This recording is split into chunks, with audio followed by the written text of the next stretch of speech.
उत्तराखंड के जोशीमठ में हुई बारिश और बर्फबारी के बाद बर्फ को हटाने की अब प्रक्रिया में सीमा सड़क संगठन के जवान जुटे हुए हैं। बता दें कि बर्फबारी की वजह से सड़क मार्ग को लेकर सीमा सड़क संगठन के जवान रास्तों को खोलने की कवायद में जुटे हुए हैं। भारत तिब्बत चीन सीमा के सड़क मार्ग को खोलने के लिए जवान जेसीबी मशीन लगाकर 40 फीट बड़े ग्लेशियर को साफ करने में जुटे हुए हैं। बर्फ को हटाने के लिए जवानों को कड़ी मशक्कत करनी पड़ रही है। बर्फबारी के बाद बर्फ हटाना और सीमा तक सड़क को खोलना बिहारियों के लिए बड़ी चुनौती बनी रही। सुबह से लेकर शाम तक -15 डिग्री तापमान में जवान बर्फ को हटाने में जुटे हुए हैं। गौरतलब है कि मार्च 19 के बाद पहाड़ों में जमकर बारिश और बर्फबारी हुई थी, जिसके बाद ऊपरी इलाकों में बर्फबारी से बर्फ की मोटी चादर जम गई थी, जिसे खोलने का प्रयास किया जा रहा है। सीमा सड़क संगठन के जवान इस कवायद में जुटे हुए हैं। जेसीबी मशीनों से इनको हटाया जा रहा है, जिससे आवागमन सुचारू रूप से फिर से संचालित हो सके। बर्फ किस तरीके से जमी हुई है, सड़कें जाम हैं। तस्वीरें देखकर आप इसका अंदाजा लगा सकते हैं। जहां पर कई जेसीबी मशीनों को लगाया गया है, इनको हटाया जा रहा है।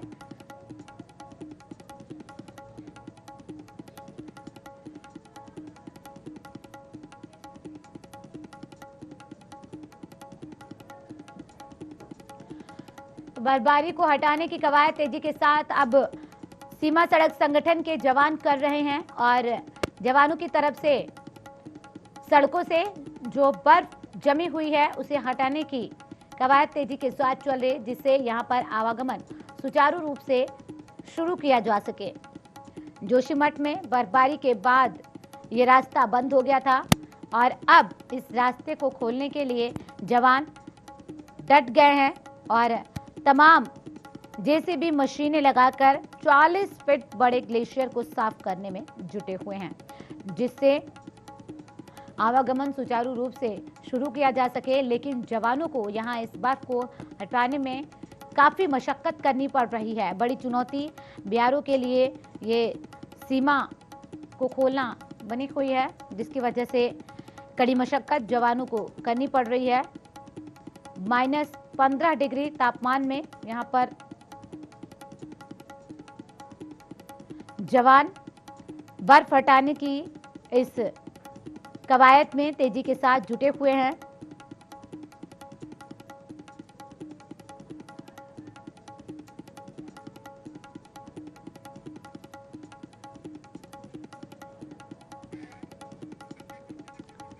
अधिक जानकारी के साथ संवाददाता संजय जुड़ गए हैं फोन लाइन पर जोशीमठ से। संजय, लंबे समय से ये रास्ता बंद था, अब तक कितनी यहाँ पर जो बर्फबारी से रास्ता जो जाम हो गया था, कितने बर्फ को हटा लिया गया यहाँ से? पूजा, बताना चाहूंगा कि ये बद्रीनाथ से माणा पास जो सड़क है, जो कि दुनिया की सबसे ऊंची सड़कों में शुमार है, यहाँ पे भारी ग्लेशियर और बहुत ज्यादा हिमपात होता है। लगभग जो है 13,000 से 18,000 फीट की ऊंचाई पे सड़क है, जिससे सेना की मुस्तैदी बनी रहती है। यहाँ पे आम लोगों की आवाजाही नहीं होती, तो एक तरीके से सेना ने इसको शरद काल के लिए अब खोलना शुरू कर दिया है और लगभग 15 किलोमीटर से आगे जो है इन्होंने सड़क खोल दी है इस समय। जी, यानी कि एक बड़ी कामयाबी कह सकते हैं कि जवानों को मिल चुकी है, जिस तरह से ये बर्फ हटाई जा रही है।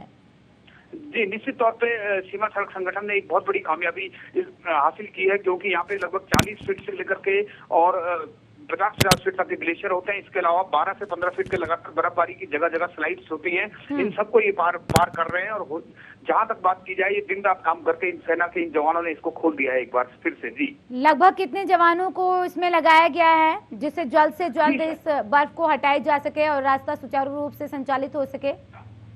पूजा, बताना चाहूंगा कि ये सरहदी सीमा है। यहाँ पे ठीक से जो है सेना अपने इन सारे कामों को गोपनीय रखती है कि किस तरीके से हमारे कितने जवान यहाँ पे मुस्तैद रहते हैं। लेकिन यहाँ पे सीमा सड़क संगठन की एक यूनिट पूरा काम कर रही थी, जिसमें लगभग 20 से 25 लोग लगातार जो है जेसीबी और बड़े मशीनों के द्वारा सड़क को खोलने के काम को लगातार कर रहे हैं। जी, लगभग अभी कितने किलोमीटर की सड़क बाकी रह गई जिससे इस सीमा को खोला जा सके? जी, जो अग्रिम चौकियां हैं, अग्रिम चौकियां लगभग खोल दी गई हैं। वहां पे जो है रसद सामग्री पूरी की जा रही है। तो जहां तक बात की जाए कि कितने किलोमीटर खोल दिया है, तो जो इनका मुख्य पड़ाव अग्रिम चौकी है वहां तक ही पहुंच चुके हैं और इससे आगे जो है लगभग 12 किलोमीटर और अभी सड़क को ही खोलेंगे। जी, यानी कि जल्द ही एक और बड़ी कामयाबी यहाँ पर जवानों की तरफ से हासिल कर ली जाएगी। जी, निश्चित तौर पर। जी पूजा, शुक्रिया संजय तमाम जानकारी के लिए।